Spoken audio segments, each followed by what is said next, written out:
પોરબંદર શહેરમાં સતત બીજા દિવસે વરસાદી વાતાવરણ છે તે યથાવત જોવા મળી રહ્યું છે।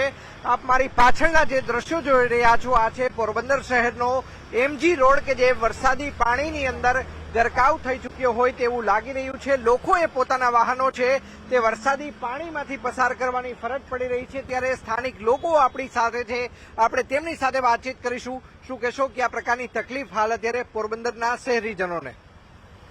પોરબંદરના શહેરીજનોને આપણે તો પાણીમાંથી જવું હોય તો મુશ્કેલી થઈ પડે છે, અને બીજા નંબરમાં કે ગટર તે ભરાઈ ચૂકી છે, તો નગરપાલિકાએ આનું ધ્યાન દેવું જરૂરી છે। ચોક્કસ તો નગરપાલિકાએ ધ્યાન દેવું જરૂરી છે। અન્ય ભાઈ પણ એક આપણી સાથે છે, શું કહેશો? ખાસ કરીને દર વર્ષે એમજી રોડ ઉપર પાણી ભરાય છે? હા સર, દર વર્ષે આપણે અહીંયા પોરબંદર તાલુકાની અંદર નાનો થોડો પણ વરસાદ થાય છે ત્યારે પણ પાણી નાના જેવા કે નીચાણવાળા વિસ્તારો છે ત્યાં પાણીનો ભરાવો થાય છે, અને થોડીક તો નગરપાલિકા અને જે વ્યવસ્થા છે એ થોડીક આખી ખોરવાયેલી છે, કેમ કે પોરબંદરમાં જે થોડાક વરસાદ પણ થાય છે ને તો પાણી સંપૂર્ણ રીતે પોરબંદરની અંદર ભરાઈ જાય છે। અંદર તંત્ર દ્વારા પ્રી મોન્સૂનની કામગીરી કરવામાં નથી આવતી? કામગીરી તો કરવામાં આવે છે, પણ સર પણ દર વર્ષની જેમ દર વર્ષે જેવું પણ વરસાદ થોડો પણ પડે છે તો પાણી ઘરની અંદર ઘૂસી જાય છે નાના વિસ્તારોમાં, જેમ કે નાના કોઈ વિસ્તાર છે જેમ કે નીચાણવાળા વિસ્તાર છે એ બધા લોકો પાણીના બહુ તકલીફ ભોગવે છે।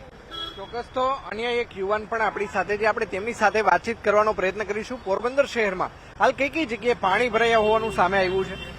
છાયા છે, પછી ગીતાનગર છે, લોકડિયા છે, આ બાજુ અત્યારે રસ્તામાં બહુ પાણી ભરાયેલા છે અને મુશ્કેલીનો સામનો બહુ છે અત્યારે।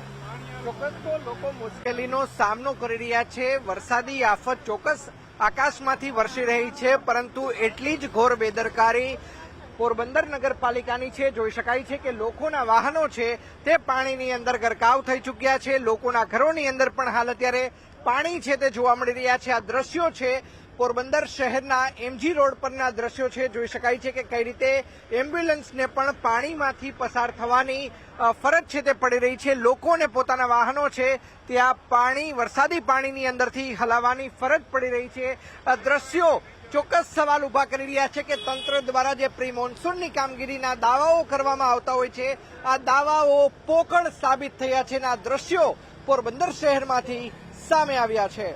અંકિત પોપટ, ન્યૂઝ 18 ગુજરાતી, પોરબંદર।